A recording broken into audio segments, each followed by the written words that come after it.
Doo-wee-doo-wee-doo-wee-doo.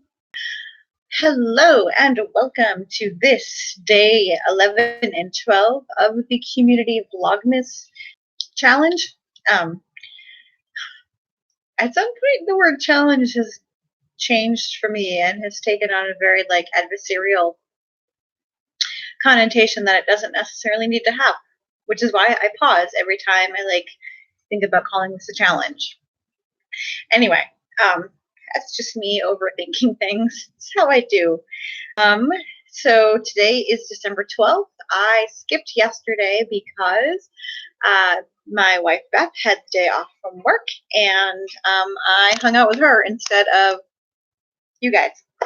So, as you do. So I'm not doing anything fancy for this video today. I tried already starting this over on the cat tree. Over there.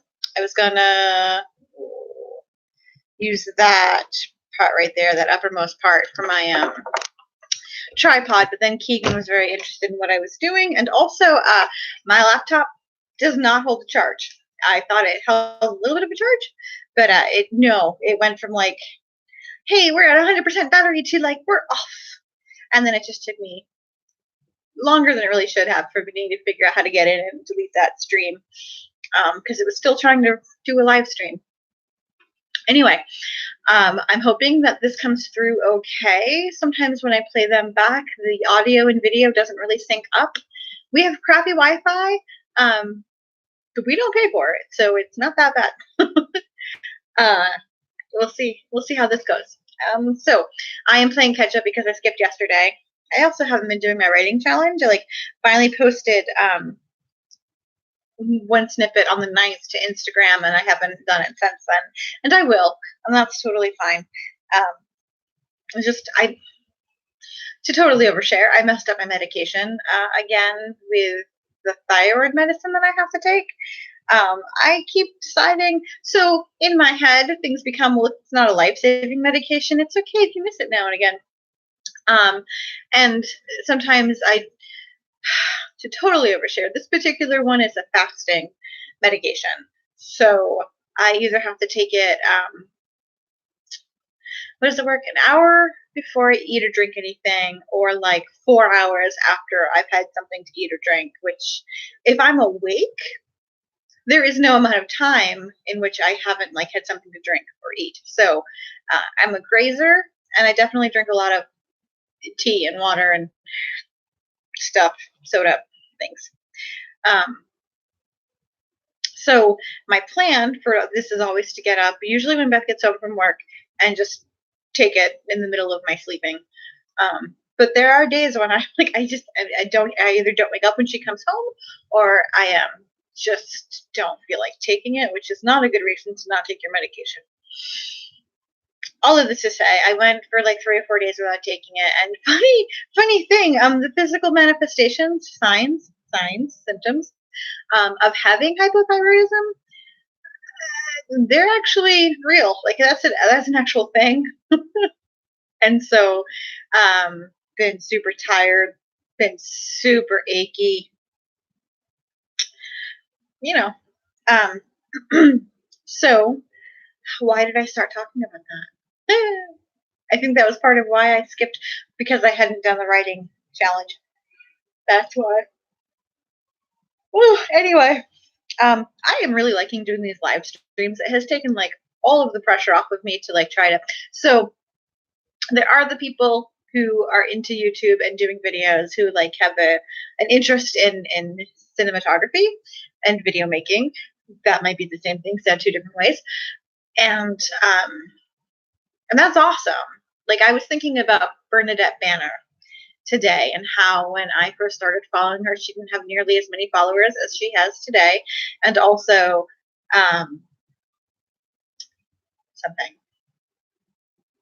Just so she's got a theater background, which is not unexpected for somebody who's interested in costuming to have been interested in theater. but like I don't have that interest. Like I'm making these, but it's more of a, I'm obviously not trying to make it be artsy or even all that creative, right? I'm sitting here talking. I want it to be a kind of a chat. And I find myself thinking, well, maybe I should script something. Maybe I should try to like arrange things artfully, except for I really don't want to. Like, I'm not interested in that. I'm not interested in producing that. I'm definitely interesting. I'm definitely interested in consuming that. Like, I am not criticizing people who are interested in that sort of thing. This is supposed to be a really quick catch up, and I'm just sharing all my thoughts with you. Part of it is I think I'm actually able to have thoughts that are beyond, okay, one foot in front of the other, okay, next foot, okay, next foot, okay, next foot, because I have been very tired the last couple of days. Anyway. Community Vlogmas catch up. Day 11 and day 12, and this is as hosted by Annie over at Mirth and Reverence. Trying to talk slower again. So, topic 11 is, what are 2 turning points in your life? And I will say one of them for sure is having gotten married. So Beth and I got married almost 3 years ago now. And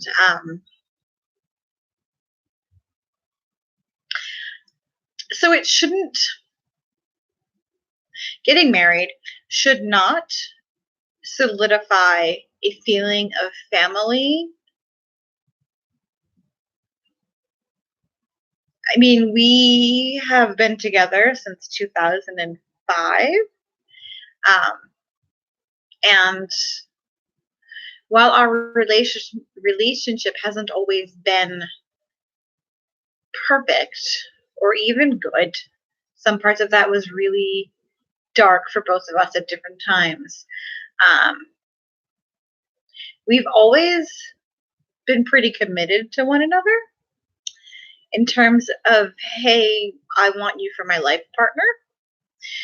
And what that relationship might look like doesn't matter really. And so I didn't necessarily want for like the getting married to be, this is totally going to change how we relate to one another as family. But it kind of did. And I don't know if that's because of the, I don't know if egregore is the right word for like the ritual of marriage, the social acceptance. And okay, so we're 2 women who are married to each other. So I mean, it isn't the same thing as like a traditional man and woman getting married. I'm just gonna reach in there and scratch my chest. Oh, right. So, yep.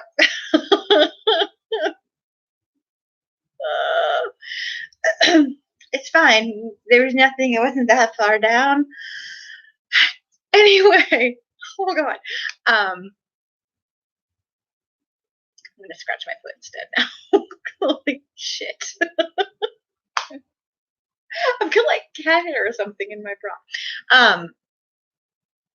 Yeah, no, it definitely was a turning point. Like, it definitely made things feel, it really probably is just an outward manifestation of our commitment to one another. And either it was a signal to me that we were both taking this very seriously, or it was a signal to the outside world that we're taking this very seriously, and whatever. There was definitely some kind of a shift in my thinking when we got married. And like, I wasn't expecting that. I wasn't expecting that because I definitely grew up with an idea of you make your family. And so like, I've always considered, so there's a number of my blood family who makes up what I consider my heart family, but my heart family is not made up entirely of just my blood kin. there's a squirrel outside the window that I'm watching. Sorry. And I was not expecting that. So that was definitely a turning point, and that allowed for things to settle, I think, a little bit more for me. And that's just, there were a lot of decent things that were happening at that time. Like, I got a job that was better. So I was better than my previous job in terms of how I was treated, in terms of how the company culture is. So like that improved. My pay rate improved a little bit. So that was great.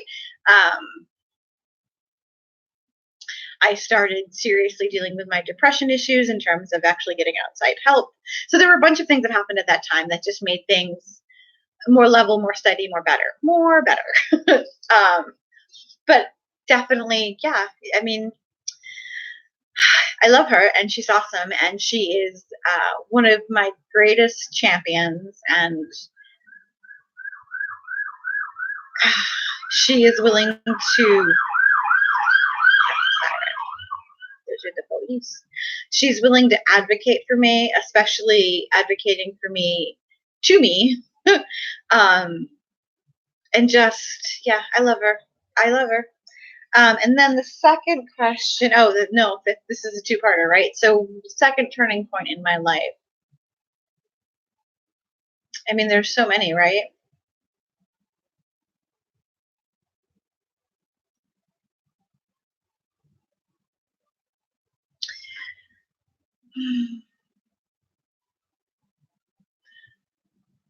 I don't know. Do I want to talk about the marriage vows that I gave to the being that I call Poseidon?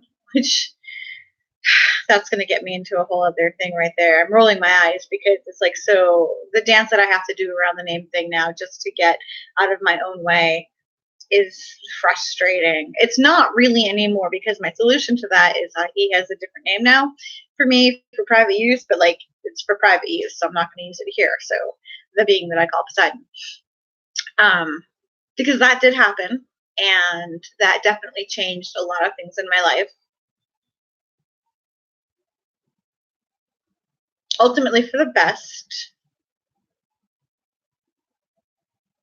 Or do I want to talk about moving from Philadelphia to Oregon, which also changed my life?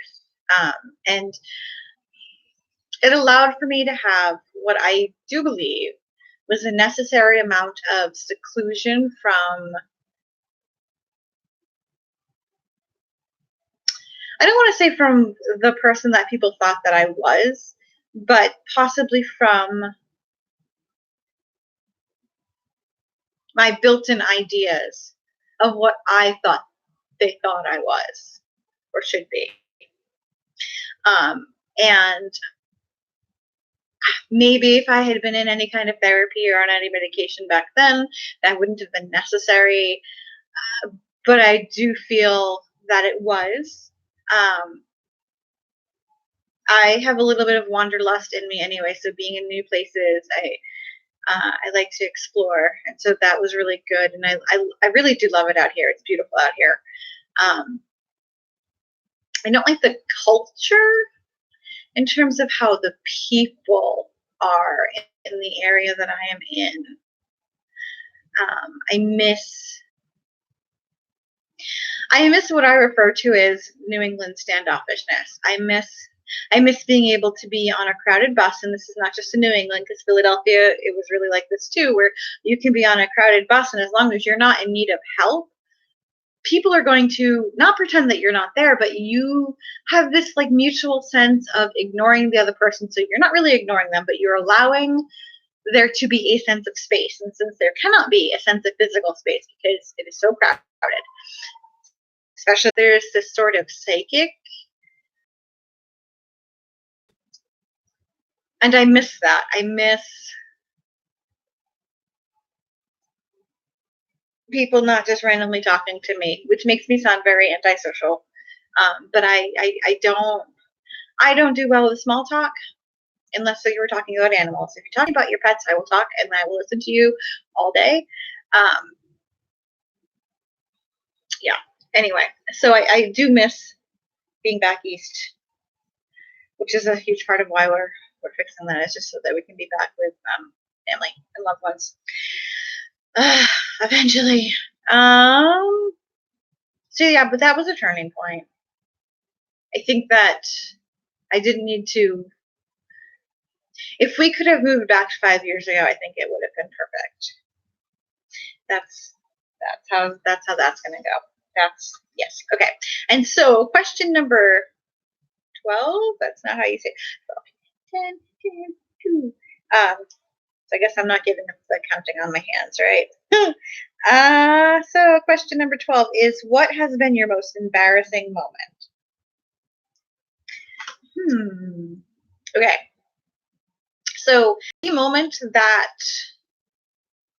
I am still, I think, the most mortified about, and I feel badly giving this for an answer because I do believe that the people responsible for this had the best intentions.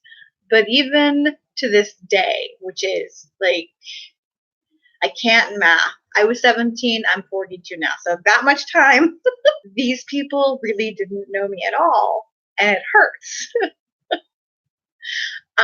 But I think that they probably didn't realize how averse to this I was going to be and how overwhelming it was going to be for me. And I do believe that they meant the best. But it's probably one of my worst experience, like one of my worst memories that hasn't been like somebody dying or, some horrible illness and watching people suffer. So like that kind of a horrible memory. When I was turning 17, my best friend at the time, I'm going to start crying. This was awful. And it's going to sound so stupid, right? So my best friend at the time planned a huge surprise birthday party for me. And it was my school friends and classmates. It was my coworkers. It was, we were involved with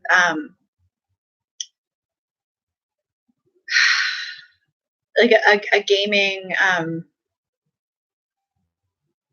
store that had, the regulars who would go and do the tabletop gaming there and stuff. So there was that crowd too. So all of these very disparate groups of people.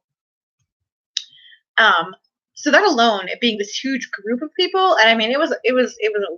It was a lot. And then there was also friends from town, because the school I went to was a regional school that serviced 13 of the surrounding towns. But that was just for high school. So like I had school friends from before I went to that school that were still in town. So they were there too. And like I say friends, like, I mean, we were casual friends. And this is at a time when my father was still around. I don't think he was living at home at this point. He couldn't have been, because he died the year after. 2 years after. I was just turning 17. He died right before I turned 19? Question mark. It was the year I graduated from high school that he died.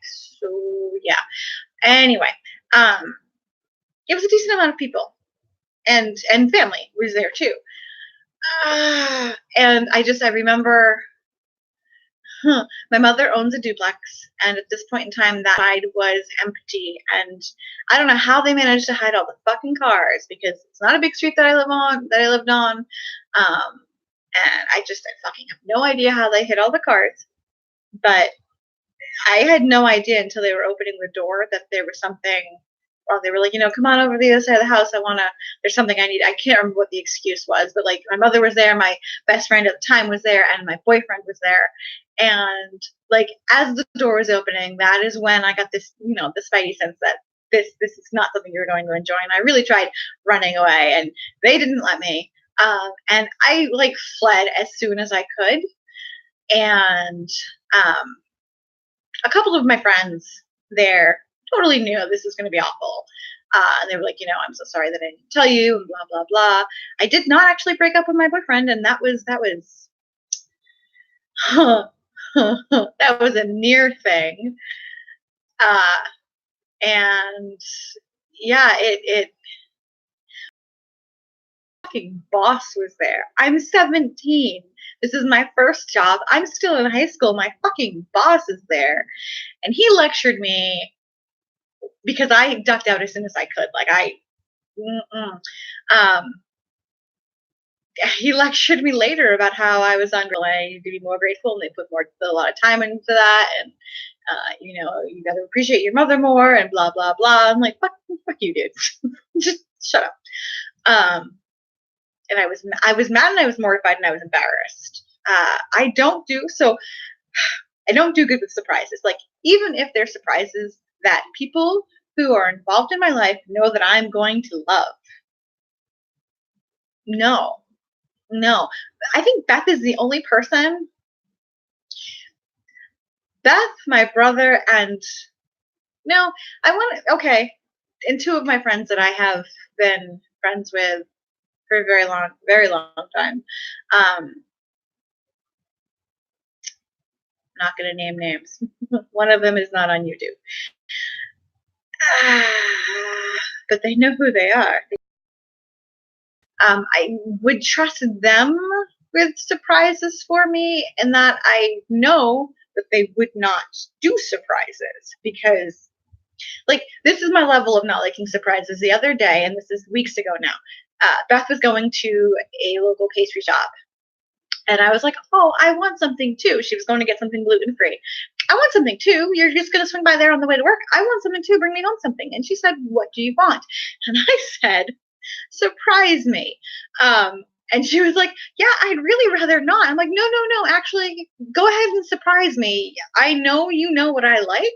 You're not going to get me anything that I either can't have or am going to hate. But that's the level of my ability to want to be surprised, is food things. Inconsequential, not meal food things. Other than that, I don't want surprises. Even if it was something like, I just know. I can't even think of any kind of surprise that I would want to have. Surprise, you get to get another dog. Well, I'm not prepared for another dog. Surprise, you can go and buy X amount of books. Well, that's too overwhelming. No, I don't like surprises. I don't like them. So that was very embarrassing, because, so I'm in front of my window. There's this one man in the neighborhood. I'm assuming man. Might not be. Don't know. Don't really want to keep assuming genders like that. Has dogs that they walk. And there have been 3. And once upon a time, this person would walk all 3 of them together. And then about a year or 2 ago, he started walking 2 of them together, and then one muzzled by himself. So there was obviously some kind of an altercation with them. He just walked by with one dog that was totally different. I wonder if he's a dog walker or if they were his dogs. I don't know. Anyway. It is afternoon. I have got to go to sleep, so I'm going to stop now. I'm going to let this one go upload, go live, whatever. After I get done with this, I'm going to actually put in all the information tomorrow, because I'm tired. And you can just go back to one of the other videos if you want to see the thing. That's lazy. I should just actually do the thing. But I'm not going to, because I'm tired. I still need to go brush my teeth and slip into bed, because I'm tired.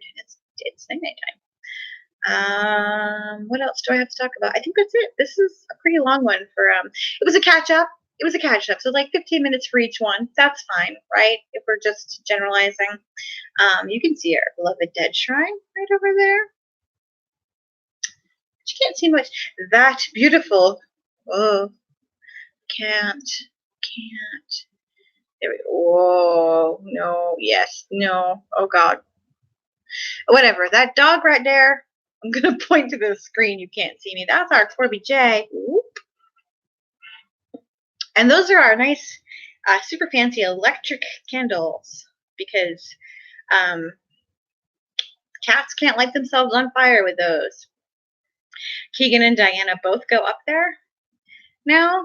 And so all of our shrines are having their offering classes taken down and will either be replaced with nothing or with plastic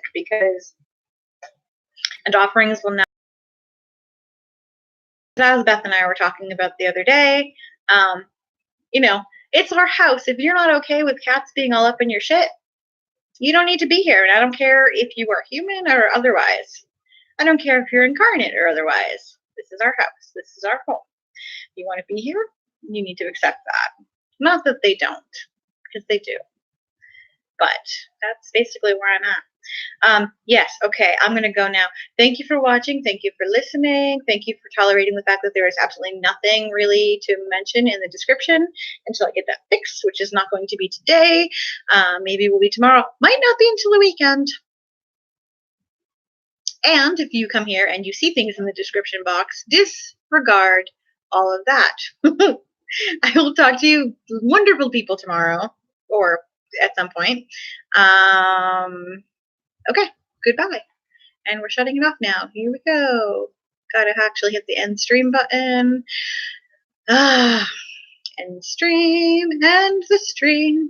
Are you sure you want to end your stream? Yes. Goodbye, lovely people.